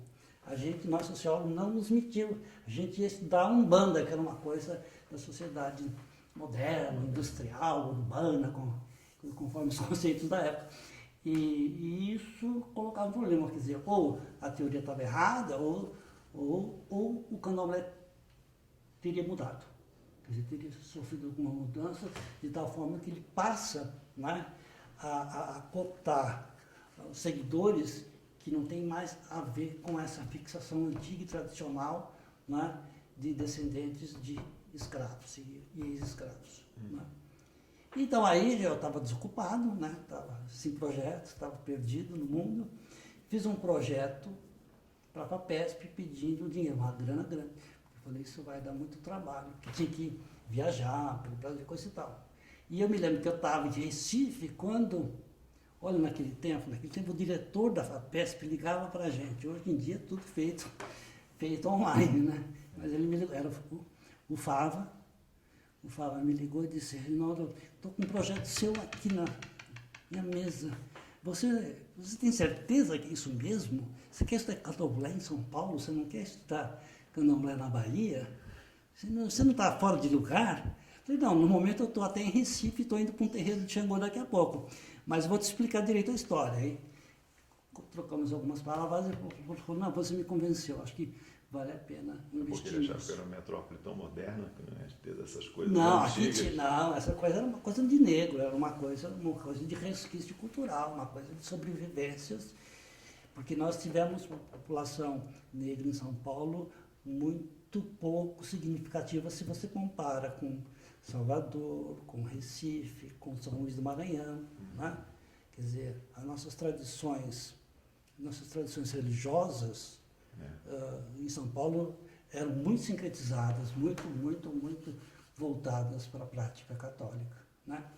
Então aí ele disse, não, você me convenceu, ele aprovou o projeto. Cheguei em São Paulo feliz, né? Recebi o ofício da FAPESP, e aí recebi um telefonema da Varg, falando de tal, olha, localizamos a sua bagagem num depósito de bagagens perdidas do aeroporto de Narita, no Japão. Eu falei, que bom, né? Então, no dia seguinte as malas estavam aqui. Aí eu abri aquela eram 2 malas, uma só com material de pesquisa, abri aquilo e falei, não vou voltar mais para trás. E aí doei todo esse material, não sei para quem mais, alguém que estava trabalhando com isso. E aí começou, aí me reinseri de novo na religião e no afro-brasileiro, do qual eu nunca mais saí. O seu projeto original era trabalhar com o quê? Com opinião pública? Com opinião pública, com a formação de opinião pública e os efeitos das pesquisas de opinião e pesquisas eleitorais. No Brasil. No Brasil.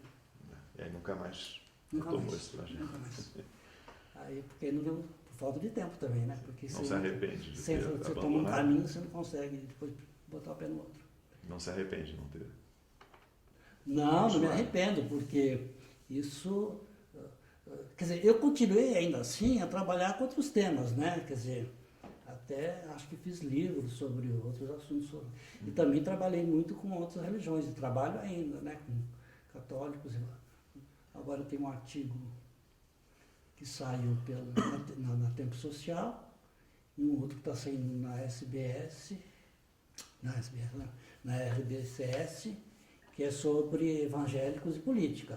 Tem nada a ver com afro. Mas, de qualquer modo, essas coisas todas estão interligadas. Até que eu me aposentei em 2005. Foi. 4 ou 5. Por aí. Eu sei que em 2000, lá pelo ano, não, uns 3 anos antes do ano 2000, conversando com a Lili Schwartz, e ela disse: o que você faz com todo o material de pesquisa? Eu falo: eu guardo lá. Tem muita coisa em disquete, tem muita coisa impressa, coisa e tal. E eu falei para ela: e eu, inclusive, tenho toda a minha pesquisa, eu sempre colhi material sobre os mitos afro-brasileiros, mas nunca escrevi nada sobre isso, nunca inseri isso em nenhuma publicação, porque nunca coube. Mas eu tenho esse material guardado. Ela falou: mas isso dá um livro, você sabe, né? Eu falei: pode ser. Aí pensei, falei com a FAPESP, fiz um outro projeto, passei 3 anos organizando tudo isso, fazendo mais pesquisa, levantando mais informação e tal, e fiz Mitologia dos Orixás, que virou meu best-seller, né? Até hoje vende assim feito... E é uma compilação de mitos, né? Então, pelo menos não tem nenhum outro próximo. E virou meu best-seller, é um livro que vende assim, até hoje, é doidado, né? Virou uma espécie de complementação salarial da qual eu não posso abrir mão. E me deu muitos prêmios e me deu muitas outras Mas foi muito recebido também pelos, vamos dizer, devotos praticantes. Sim, e pelos leitores de mitologia, que é um tipo de leitor que lê muito sobre mitologia, qualquer uma, egípcia, judaica, indiana, védica, escandinava, que é. Se você for nas livrarias... Também depois teve toda a legislação de obrigar a ter ensino. Aí a segunda parte da história. A tradição africana. Quando a Mitologia dos Orixás fez sucesso, a Lili, de novo, falou: Reginaldo, porque a Lili, ela também é diretora da seção infanto-juvenil da Companhia das Letras, das letrinhas. Por que você não faz um pouco de material agora para criança? Porque não tem nada sobre isso no Brasil. Aí eu fiz um primeiro chamado de Fala de Vinho, e em seguida sai a lei, né, exigindo o ensino de história da África e cultura afro-brasileira nas escolas. E aí esse livro é complementado com outros 2, eles formam uma trilogia, Xangô Trovão e Xumaré Arco-Íris, que passam a ser adotados e comprados por tudo quanto é programa escolar que você possa imaginar, né? E aí, já cansado de tanto ver esses mitos pela frente, eu falei: vou fazer um livro agora que fala um pouco do lugar de onde eu vim, de onde eu nasci. E comecei a me lembrar das histórias que eu escutava quando era criança. Assombrações. As histórias de assombrações que eram as preferidas da família. E fiz um livro que se chama, que é meu primeiro livro, onde a ficção vai assim se juntar com a tradição. Essa é agora, recente? Não. Já está na 20ª tanta edição já. É um livro que se chama Minha Querida Assombração, que são 7 histórias de assombração. 7 histórias de assombração contadas para as crianças que vão com o pai passar uma semana numa espécie de hotel fazenda no interior. E esse livro é de um sucesso arrebatador, é uma coisa assim. Eu tenho 2 best-sellers, um é a Mitologia dos Orixás e outro é esse Minha Querida Assombração, que é muito adotado pelas escolas e que me dá muito trabalho, porque as escolas adotam e depois ficam pedindo para a gente ir lá bater papo com as crianças. Então, uma vez por semana, em média, eu gasto uma manhã numa escola, ou em São Paulo, ou em Minas, onde quer que seja. O ano passado e esse ano eu tenho muito trabalho, porque o Objetivo adotou em todas as escolas deles, que são muitas, né? Então uma quantidade de... Então eu fiz um acordo com eles que eu visito por ano 8 escolas, no máximo. E como é que você vê essa tua, vamos dizer, essa tua atividade não estritamente acadêmica? Claro que você tinha toda a pesquisa, né, para fazer isso, mas ela é recebida por um público diferente. Totalmente diferente, é um outro jeito de escrever, e depois é uma coisa muito divertida, porque quando a gente faz sociologia, antropologia, a gente não pode inventar nada, né? O mundo existe e a gente olha, né? E fala dele, né?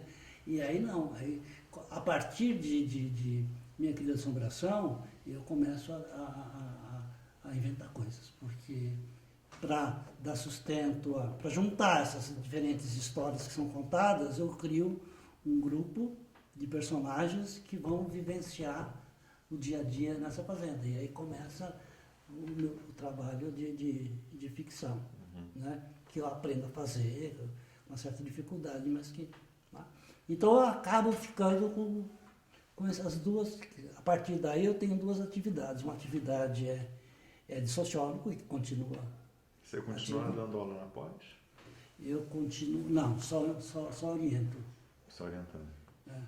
Só oriento. Eu até posso dar aula após, mas não prefiro só orientar. E de vez em quando, às vezes, a cada 4 anos, mais ou menos, eu volto e dou um curso.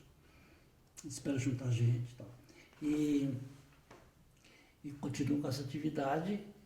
Como eu tenho meus orientandos, quer dizer, que me obrigam a acompanhar o que está acontecendo, isso me faz com que eu também tenha uma produção regular na sociologia, né? Então, esse ano eu tive publicado um livro de ficção, que é o Aimó. Mas eu tive 3 artigos em revista A1 e 3 capítulos de livro, que é uma produção alta, né? Mas motivado por essas duas coisas. De um lado, por essa nova descoberta de escrever misturando tradição com ficção, com mitologia, coisa e tal. E outra, dando continuidade aos projetos dos meus orientandos, que são nessa área de religião, né? Agora, lembrando que você começou a trabalhar com religião mais de 40 anos atrás, né? Tinha uma bibliografia pequena. Como é que você vê hoje o campo acadêmico dos estudos de religião, sociologia da religião, antropologia da religião, comparado com o início dos anos 70? O que é que mudou, além da quantidade? Não mudou muito, na verdade. Quer dizer, como diria João Batista Borges Pereira, que foi meu professor, que é meu colega de USP, ele diz que as ideias novas são muito poucas. O que você tem é uma produção grande de trabalhos que vão fazendo uma espécie de detalhamento etnográfico. Você tem muita etnografia, né? Sobre qualquer igreja, sobre qualquer tipo de terreiro, sobre qualquer loja de nova era. Entende? Então você tem um acesso muito grande, mas você tem poucas novas ideias, né? Poucos livros, vamos dizer, de síntese também. Muito pouco livro de síntese, muito pouco, né? Mesmo, não diria nem, mesmo, por exemplo, um artigo como aquele do Peter, vai, né? Ele foi com mais alguém que ele escreveu. Foi com um americano, né? Não estou lembrando agora o nome. Aliás, que depois ele publicou uma revista para debate e crítica, não me lembro quando era. Debate e crítica. Que depois ele incluiu num livro chamado Para Inglês Ver, né? Por exemplo, um artigo como aquele a gente não tem, dificilmente você encontra, né? Que é interessante porque é muito abrangente, né? Agora, uma coisa que mudou muito é que a partir da última Constituição, né, você tem um ingresso muito forte dos evangélicos na política, né, que constrói um outro tema, né, para sociólogos, antropólogos e politicólogos, que é a questão dos evangélicos na política. Agora, também a questão dos evangélicos muitas vezes contra essas religiões de origem africana. Sim, isso você tem. Bom, claro que você tem Os toda a, jornais estão cheios de você tem toda a expansão, a enorme expansão das religiões evangélicas, a criação de novas linhas, né, de interpretação do mundo pela religião, que é o caso da teologia da prosperidade. Antes você podia... Antes a religião evangélica afastava os indivíduos que a seguiam do mercado de consumo, então pegava preferencialmente os pobres e inclusive transformava esses pobres, quer dizer, dava a esses pobres uma espécie de consciência de que o mercado consumidor não era para eles, né? Então, e isso muda radicalmente com a teologia da prosperidade. O bom é você ter acesso a tudo que está disponível no mercado consumidor, inclusive bens, serviços, levar seus filhos para a Disneylândia, tudo isso, né? A ética evangélica e o espírito da prosperidade. Então, mas isso muda porque você se lembra que até anos atrás, quer dizer, a nossa ideia é que a riqueza era produzida pelo trabalho, que era pelo trabalho do trabalhador assalariado, do qual uma parte era expropriada pelo capital, coisa e tal, né? E isso muda, quer dizer, hoje a ideia de riqueza é a ideia de mercado, quer dizer, você... empreendedor também. O empreendedorismo, a iniciativa privada, quer dizer tudo se mede pela circulação da mercadoria, não pela produção. Quer dizer, claro que isso tem muito a ver com a quebra do modelo marxista, né? Em que tudo começa com a mercadoria. Agora não, agora toda a explicação da sociedade, do bem, do mal, do progresso, do que é preciso fazer em função do consumo, da circulação. Então a igreja, que é muito esperta, a igreja evangélica, ela também muda a sua doutrina e constrói a teoria da prosperidade. Então, isso tudo é novidade, tudo isso produz uma grande quantidade de livros. Só que também isso fez com que aumentasse muito a intolerância, né? E essa intolerância é voltada especialmente... eu acho que não deu muito certo a briga dos evangélicos com a igreja, desde aquela história do chute na Santa. Aquilo mostrou que eles estavam no caminho errado. Agora, como os evangélicos não tem ninguém que os defenda, os afro-brasileiros, eles não têm deputados, eles não têm senadores, eles não têm ninguém a favor deles, né? Eles são pequenos, reduzidos, não conseguem se juntar, eles são muito individualistas, cada terreiro é um terreiro, dificilmente você tem uma solidariedade mais forte entre esses diferentes grupos individualistas. Então, evidentemente que eles se transformaram no perseguido da vez.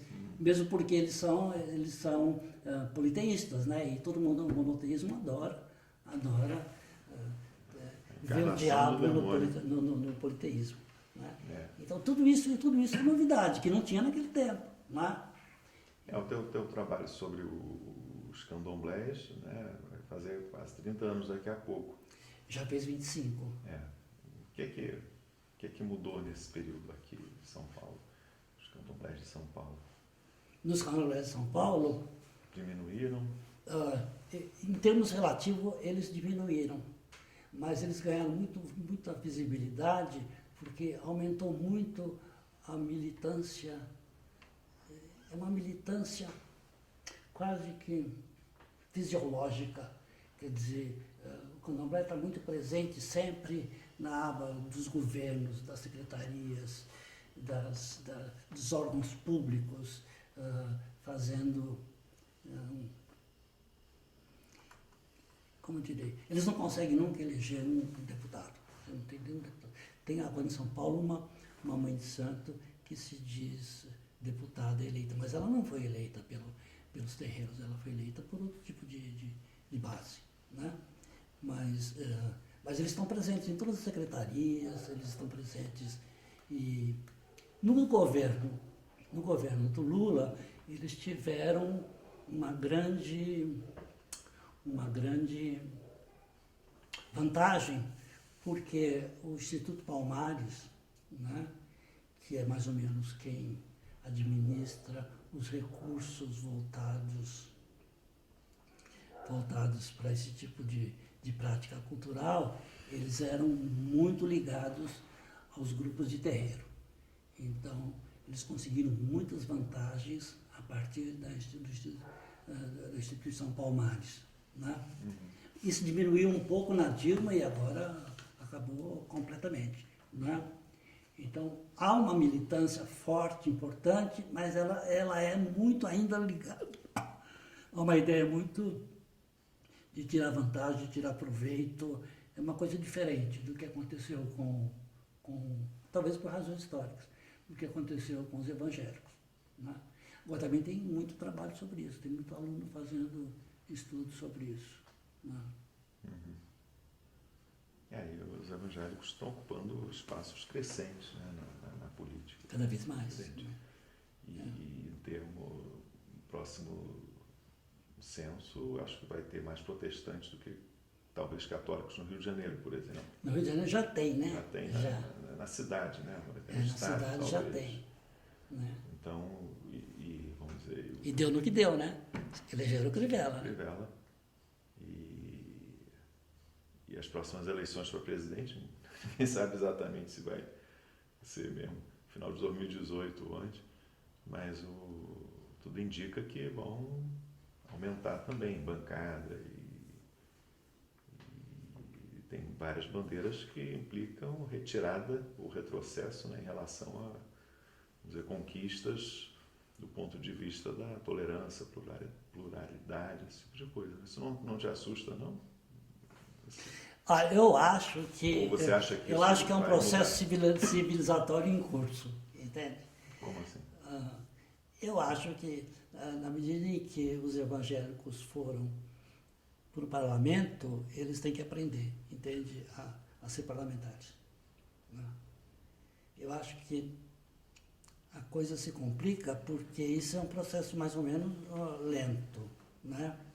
Mas, por exemplo, a gente fez uma pesquisa comparando o que pensam os deputados evangélicos e o que pensa a população evangélica, né?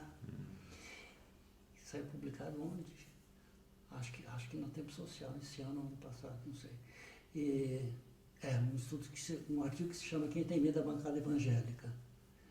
Interrogação. Mostra que a população eleitora ela é mais conservadora do que os representantes, né? Ou seja, há indícios de que eles, chegando lá, eles têm que aprender que o jogo é um pouco diferente. Eles têm uma grande dificuldade. Toda a posição política deles está sempre muito ligada a temas da moralidade, especialmente da moralidade sexual. Eles ainda não conseguem elaborar um projeto, digamos, voltados por um plano econômico, político para o Brasil. Né? Quer dizer, eles ficam ainda muito no rastro do que está acontecendo. Né?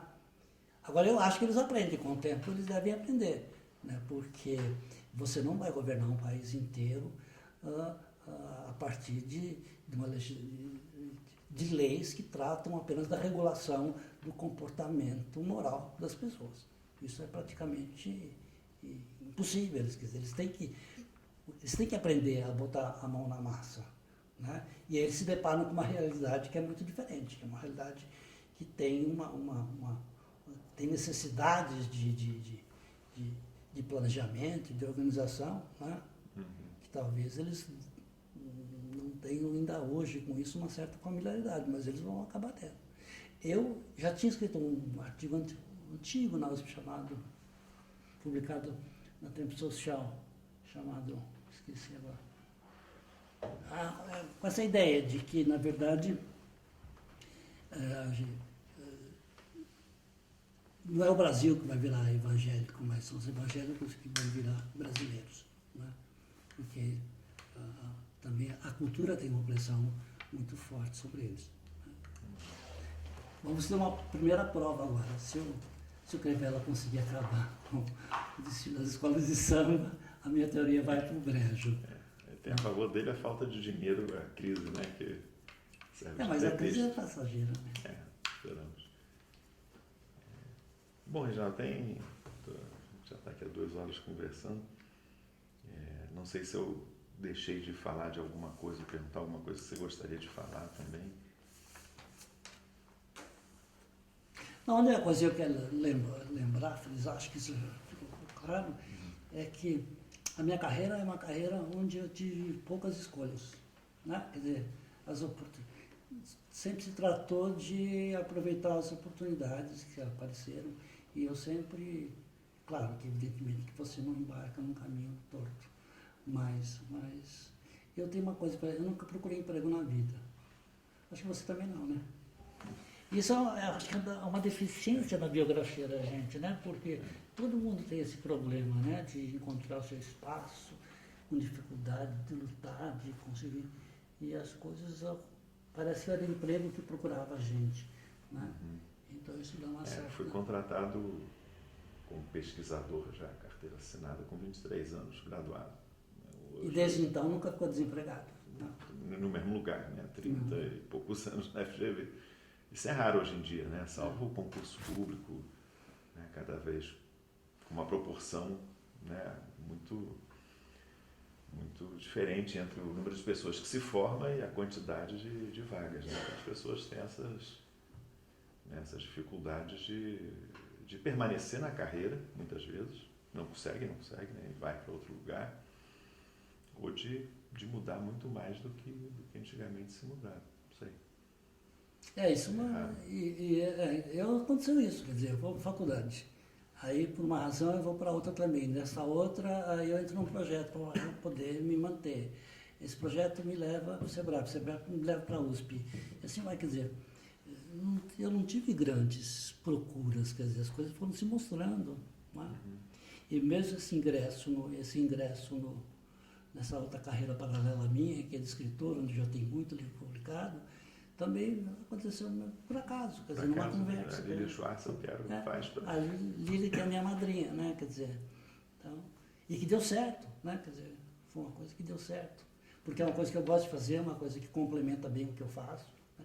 Agora, é muito engraçado, porque eu sou dois, né, porque, por exemplo, quem me segue nessa literatura, que não é sociologia, não sabe que tem um sociólogo e vice-versa, né.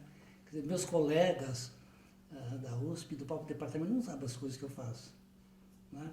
A não ser um ou outro, que eu levo um livro, coisa e tal. Né? Agora, eu me sinto bastante realizado, mais realizado, sobretudo esse ano, porque eu acabo de ser eleito professor emérito, né? Eu não recebi o título não, porque a gente vai ter que marcar uma solenidade. Um dia vai ter uma solenidade, acho que eu vou ter que fazer um discurso, talvez. Esse ano ainda vai ser? Deve ser, não sei. Ótimo. Mas é um bom reconhecimento para um fim de carreira. Sem dúvida. Né? Agora, tem uma pergunta que eu sempre gosto de fazer, de curiosidade. Se você tivesse que destacar um livro que você leu na tua trajetória, formação, um livro assim que te marcou muito, que é que vem à mente? Um livro em toda a minha vida, o livro que eu mais amei, que eu mais... O que te marcou? Não tenho a menor dúvida de que foi o Capital. O Capital. Quando que você leu? Eu li pela primeira vez no curso de Ciência Política, eu estava no 3º ano de faculdade. Então, final dos anos 60, né? Ainda quando esse livro era maldito, era proibido. Eu não comecei a contar uma história e não terminei. Quando eu comecei a contar que nós fomos presos na Operação Bandeirantes, todos um por um. Você chegou a ser preso? Eu também. E quando eu estava lá e fui levado a uma sala para ser... Na verdade, eles queriam informação sobre a primeira mulher do Paul Singer, que na época vivia no Chile, que é a mãe do André Singer. Né? Então, vira e mexe, eles vinham tentar saber alguma coisa a respeito dessa mulher. Aliás, eu nem sei que fim ela levou, se ela vive no Chile ainda, provavelmente sim, ou se ela está no Brasil. E eu tinha sido preso junto com a segunda esposa do Paulo Singe, que é a Melanie Berezovski, que já é falecida, que trabalhava no mesmo setor que eu, o SEBRAP, com o Procópio. E eu fui levado para uma sala de interrogatório, aí na Operação Bandeirantes, e e desse lado da parede, era uma sala pequena, mas desse lado eu tinha uma estante. Nessa estante era cheio de todos os livros que eu queria ter na minha vida, porque eram os livros todos de Marx, de Lenin, de Trotsky, tudo aquilo que era preso como prova de atividade subversiva, estava nessa estante. Eu estava apaixonado por aquela estante. Aí entra um sujeito fardado, senta na cadeira na minha frente, olha bem para mim, e aí eu levo um susto muito grande, porque ele tinha sido meu colega durante 4 anos de ginásio lá em Potirendaba. Aí a gente se disse, oi, tudo bem? Não nos abraçamos por cada circunstância, mas era o caso de dar um abraço. E ele disse, eu entrei aqui para te dar um conselho. O conselho é o seguinte: toda vez que te derem comida, coma tudo, mesmo que seja horrível, mesmo que seja difícil de tragar, se você não tiver com fome, porque quem está com o estômago cheio não pode ser torturado. Ele disse, eu já vi que você, no primeiro prato, você comeu só um pouquinho e devolveu tudo. A gente ficou conversando com sua amiga, dizendo que a comida era horrível. Né? Ele disse, esse é o primeiro. O segundo conselho é que você mude de vida, saia daqui e nunca mais volte para o seu trabalho.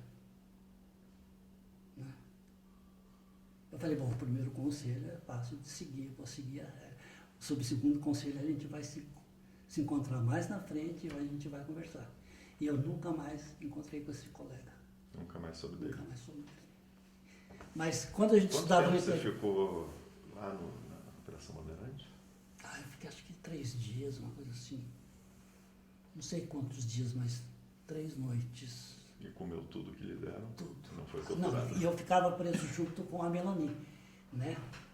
E a Melanie falou, faz essa comida, eu fazia, Melanie, come tudo, come tudo. Na verdade, só 2 colegas nossos foram torturados na época, que foi o Vinícius Caldeira Brant, né? Que provavelmente nunca se recuperou psicologicamente dessa situação, e outro foi o Chico de Oliveira, que sofreu muito também. Né? Os outros todos foram tratados com uma certa... Isso, evidentemente, porque tínhamos um pouco do respaldo do bispo e do ministro. Né? Tanto que quando Dom Paulo faleceu, eu fiz questão absoluta de ir no velório dele, né? Que foi na catedral. Porque ele foi, para nós ele foi muito importante, não só para a igreja, mas ele foi muito importante nesse período de ditadura brava. Né? E depois ele encomendou um livro para o SEBRAP que foi um grande sucesso, que foi São Paulo, 75, Crescimento e Pobreza.